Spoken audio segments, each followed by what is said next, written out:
আজকে সন্ধ্যা আপুকে পাত্রপক্ষ দেখতে আসবে। আপুর রুমে গিয়ে দেখি আপু মন খারাপ করে বসে আছে। আমি আপুর কাছে গিয়ে জিজ্ঞেস করলাম, আপু তুই মন খারাপ করে বসে আছিস কেন? সে বলল, ভাই আমি এখন বিয়ে করতে চাইছি না, তুই কিছু একটা করতে পারবি? আমি বললাম, মানে তুই কি বিয়ে ভেঙে দেওয়ার কথা বলছিস? সে বলল, হ্যাঁ। আমি বললাম, বিয়ে ভেঙে দিলে আমি কি পাবো বল? সে বলল, বল তোর কি চাই? আমি বললাম, আমাকে 1000 টাকা দিতে হবে, তাহলে চেষ্টা করে দেখতে পারি। সে বলল, ঠিক আছে। তারপর আমি আপুর রুম থেকে বের হয়ে আসলাম। সন্ধ্যা পাত্রপক্ষ আমাদের বাসায় চলে আসছে, সবাই বসে আছে আপুর অপেক্ষায়। একটু পর আম্মু গিয়ে আপুকে নিয়ে আসছে। আপু সবার সামনে বসলো। একজন আপুর নাম জানতে চাইলো, আপু নাম বলল।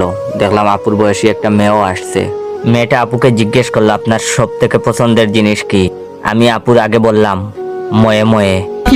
মেয়েটা বলল, ময়ে ময়ে মানে কি? আমি বললাম, হিসাব বুঝো না, দুধু খাও। একটা ভদ্রলোক বলে উঠলো, এই ছেলেটাকে? আমি বললাম, তুই এখনো আমার পরিচয় জানিস না? আমার পরিচয় পাইলে তো এখন তুই খাড়াইয়া মুইতা দিবি, বহনের টাইম পাবি না। লোকটি বলল, কি অসভ্য ছেলে, এই ছেলে তুই আমাকে চিনিস? আমি বললাম, না তো, কে আপনি? উনি বললেন, আমার নাম বাদশাহ। আমি বললাম, আপনার নাম যদি বাদশাহ হয় তাহলে আমার নাম কি হইতে পারে? আপনাকে মতো কিছু ফকিন্নি পুলার নাম বাদশাহ বলেই আজ দেশের এই অবস্থা। লোকটা বলল, বেয়াদব ছেলে একটা। আমি লোকটাকে বললাম, তুই দেখি বেশি কথা কস, আয় জায়গা পাট খেতে। লোকটি বলল, এই ছেলে কি শুরু করেছে এসব? আমি বললাম, হিসাব বুঝো না, দুধু খাও। এবার আমার আম্মু বলল, এই তুই কি শুরু করলি এসব? আপনারা কেউ কিছু মনে করবেন না, ও আমার ছেলে, আসলে আপনাদের সাথে মজা করছে। লোকটি বলল, এই পরিবারের কিছুতেই আমাদের ছেলেকে বিয়ে করানো যাবে না। এখানে কি আমাদের অপমান করার জন্য নিয়ে আসা হয়েছে? এই চল সবাই। সবাই চলে গেল রাগ করে। আম্মু আমার কাছে এসে বলল, তুই এটা কি করলি? তুই জানিস তোর জন্য তোর বোনের কত বড় ক্ষতি হয়েছে? আমি বললাম, আমি একবারও বলছি আমি নির্দোষ?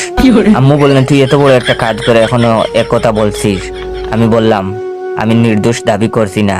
আমি যখন জানি আমি দোষী, তখন আমি কেন নিজেকে নির্দোষ দাবি করব? আমি দোষী। আমি কি আপনাদের একবারও বলছি আমি নির্দোষ? তখন আমার আবেগ কাজ করছে, বিবেক কাজ করে নাই। পৃথিবীর সব থেকে বড় আদালত হচ্ছে মানুষের বিবেক। তখন যদি আমার বিবেক কাজ করত, তাহলে আমি এত বড় পাপের মধ্যে জড়িয়ে যেতাম না। আম্মু বলল, তোর আব্বু আসুক, তারপর তোর বিচার হবে। আমি বললাম, আমার ভুল হয়েছে, আমাকে ক্ষমা করে দেন। আম্মু রেগে মেগে চলে গেল। আপুর তো হাসতে হাসতে অবস্থা খারাপ। আপু আমাকে 1000 টাকা দিয়েছে, টাকা নিয়ে আমি গায়েব।